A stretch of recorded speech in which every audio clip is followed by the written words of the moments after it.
Армысыз, елімізде тағы сарбаз өлімі анығырақ КТК телеарнасының журналистерінің зерттеуінде. Қызмет орнында атылып өлген Алматыдағы Теңге сарайын күзеткен ұлттық ұланның әскери қызметшісі суицид жасады. Басынан өз-өзін тапаншамен атқан 21 жастағы Аблай Сабыров сол жерде тіл тартпай кеткен. Ұлттық ұлан басшылығының мәліметінше, қатардағы жауынгер стратегиялық маңызы бар нысанды күзетіп тұрған қарауылдағы қызметтесін түскі асқа алмастыруға барыпты. Сол уақытта өзінің табелді қаруы Макаров тапаншамен атылып қалған.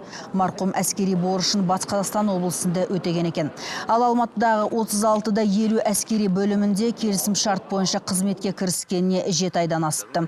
Қаруды қалай және қашан қолданатынын жақсы білетін Аблайдың өліміне қызметін еш қатысы жоқ дейді ұлттық ұланның оңтүстік өңірлік қолбасшылығы. Оқиғаның мән-жайын тергеу анықтайды деген әскери бөлімдегілер қызметіне адалдық танытқан жігіт жақында жоғарғы лауазымға да ұсынылғанын жеткізді.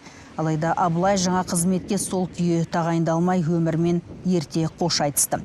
Көп балалы отбасында дүниеге келген марқұм үйдің тұңғышы екен. Оның денесін туыстары бүгін туған жері Текелі қаласына алып кетті.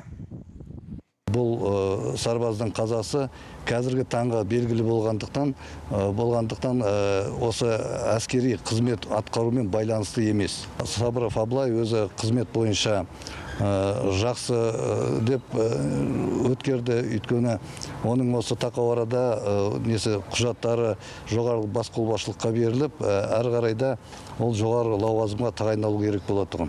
Әскери тергеу басқармасы осы жай бойынша қылмыстық іс қозғап, қазір мән-жайды тексеріп жатыр. Ал біз өз тарапымыздан тексерістер жүргізіліп жатыр.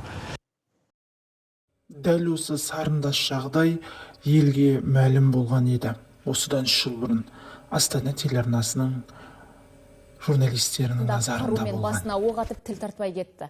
Айдың күннің аяғында аяқ асты өзіне қару кезген 23 жасар жауынгердің мұндай қадамға баруына не себеп?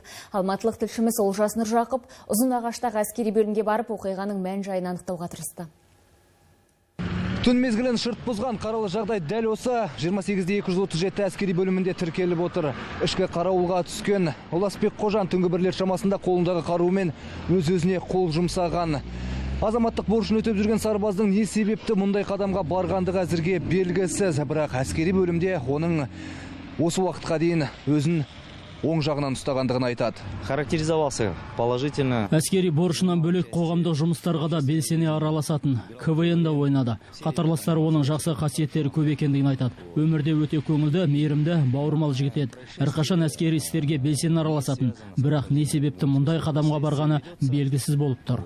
Марқұм қызметтестерінің көңіл күйлері жоқ, тіл қатуға құлықсыздық танытты. Қатардағы Қожан былтырғы жылдың мамыр айында Ұзынағаштағы әскери бөлімге Астана қаласынан шақыртылған.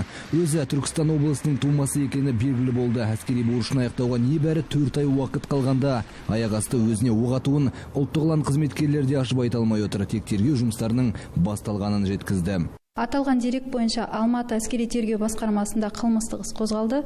Тергеу амалдары жүргізіліп жатыр. Қызметтік тексеру тағайындалды. Қатардағы Қожанның өзін-өзі ату себептері қызметке қатысты емес. Оңтүстік өңірлік қолбасшылығы марқұмның туыстарына, жақындарына көңіл айтатындықтарын жеткізді. Әскери бөлімде мұндай қайғылы жағдай бұрын-соңды болмаған көрінеді. Қаралы хабарда естіген Оласбек Қожанның туыстары оның мүрдесін жер қойнына тапсыру үшін туған жеріне алып кеткен. Олжас Нұржақып, Әсет Әлембаев, Астана телеарнасы, Алматы облысы.